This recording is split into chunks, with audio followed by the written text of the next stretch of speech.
नमस्कार, राज की बात में आपका स्वागत है। आज हम बात करेंगे फर्जी अरविंद केजरीवाल के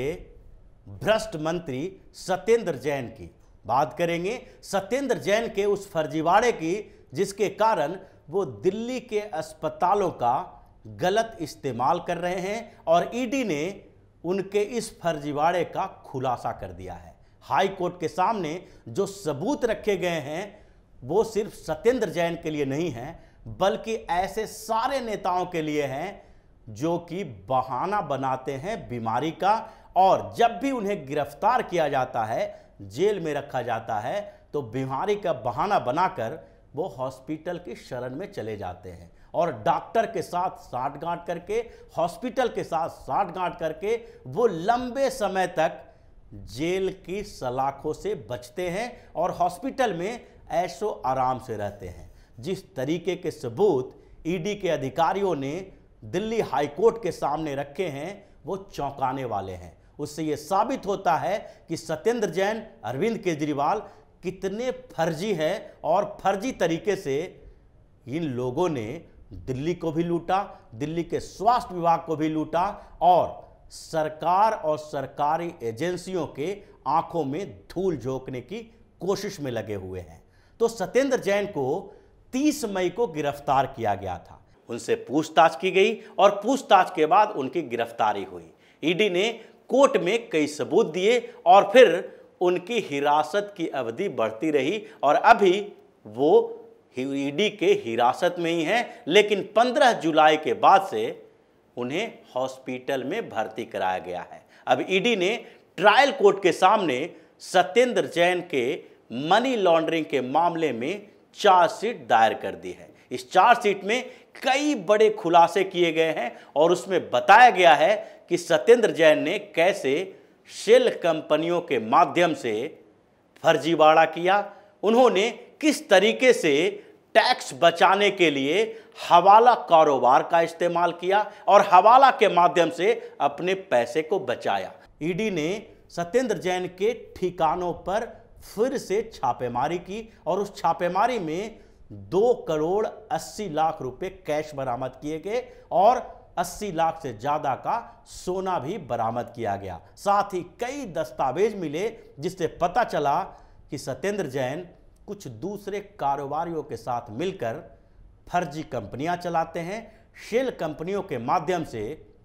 वो अलग अलग अकाउंट में पैसे ट्रांसफर करते हैं, ब्लैक मनी रखते हैं और हवाला कारोबार में भी शामिल हैं। इसके बाद ईडी को उनकी हिरासत बढ़ाई गई और कोर्ट ने बार बार उनकी हिरासत बढ़ाने के फैसले दिए, लेकिन इस बीच सत्येंद्र जैन और अरविंद केजरीवाल ने एक दूसरी कॉन्स्पिरेसी की। जब ईडी की हिरासत में सत्येंद्र जैन थे तो उसी समय उन्होंने बीमारी का बहाना बनाना शुरू कर दिया। ईडी के पूछताछ के समय भी उन्होंने बेहोशी का बहाना बनाया और ऐसा कोशिश करने लगे, बताने की कोशिश किए कि उन्हें कुछ पहले की बातें याद नहीं हैं, वो मेमोरी लॉस के शिकार हो गए हैं। जब उनकी फोटो सामने आई तो अरविंद केजरीवाल ने उन्हें दिखाया कि ईडी ने इतना टॉर्चर किया है कि सत्येंद्र जैन अब अपनी मेमोरी खो चुके हैं, उनको कुछ याद नहीं रह रहा है। लेकिन इसके बावजूद अरविंद केजरीवाल ने मंत्री पद से उन्हें बर्खास्त नहीं किया, लेकिन ईडी को यह लगने लगा कि सत्येंद्र जैन बीमारी का बहाना बना रहे हैं और इसलिए दिल्ली के अस्पतालों पर उन्हें भरोसा नहीं था। दिल्ली के जिन अस्पतालों में उनका इलाज हो सकता था वहां पर स्वास्थ्य मंत्री रहने के कारण उनकी फोटो फ्रंट पेज पे चमकती रहती थी। सारे डॉक्टर अरविंद केजरीवाल और सत्येंद्र जैन के कब्जे में थे और इसलिए पहले ट्रायल कोर्ट में ईडी ने एक याचिका दायर की कि सत्येंद्र जैन के बीमारी के बारे में जानकारी और पूरी रिपोर्ट ऐसे अस्पताल में ली जाए जहां पर पता न चल सके, वो इन्फ्लुएंस ना हो सके और उसकी जानकारी, उसके डॉक्टर जो हैं वो दिल्ली सरकार से संबंधित न हो। लेकिन ट्रायल कोर्ट ने ईडी की बात नहीं सुनी और इस तरीके से 15 जुलाई को उन्हें लोकनायक जयप्रकाश नारायण अस्पताल में भर्ती कराया गया। अब यहीं से ईडी को एक बड़ा सबूत मिला जो दिल्ली के हाई कोर्ट में पेश किया गया और ये चौंकाने वाला है, जिसे सुनकर जज को भी ये लगने लगा कि आखिरकार ऐसे नेता अस्पतालों का गलत इस्तेमाल कैसे करते हैं। ईडी ने जो सबूत दिए हैं उसमें कहा है कि सत्येंद्र जैन अस्पताल में भर्ती हैं और जब इन्वेस्टिगेशन ऑफिसर अस्पताल पहुंचे तो सत्येंद्र जैन पेशेंट के बेड पे लेटे हुए थे, उनके पास उनकी पत्नी थी, यानी दोनों हंस बोलकर बातचीत कर रहे थे। लेकिन जैसे ही इन्वेस्टिगेशन ऑफिसर पहुंचा तो उस समय उन्होंने देखा कि सत्येंद्र जैन तो पूरी तरह से स्वस्थ है, उनको देखभाल करने के लिए कोई डॉक्टर या नर्स नहीं है। एक रूम में वो अपने पत्नी के साथ बैठकर बातें कर रहे हैं, उनके हाथ पैर में कहीं भी कोई इंस्ट्रूमेंट नहीं लगा हुआ है जिससे बीपी, ऑक्सीजन लेवल या फिर उनके पल्स रेट का पता चलता है। कोई भी हॉस्पिटल में जब गंभीर बीमारी के शिकार किसी को वहाँ पर भर्ती कराया जाता है तो उनसे कुछ इंस्ट्रूमेंट लगाए जाते हैं जिसमें हमेशा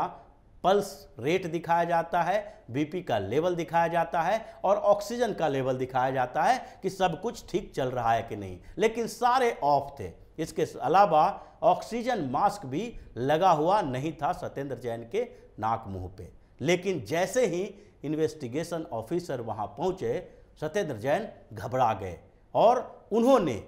तत्काल सबसे पहले ऑक्सीजन मास्क अपने मुंह पर लगाया और आनन फानन में बीपी और जो दूसरे मशीनों वाला सामान इंस्ट्रूमेंट होता है उसे भी लगाना शुरू किया, लेकिन वो तो उस समय ऑफ था, तो इसलिए उनके लगाने के बावजूद उनका न पल्स रेट दिखा रहा था, न ऑक्सीजन लेवल दिखा रहा था, न ब्लड प्रेशर दिखा रहा था। ये सारी स्थितियां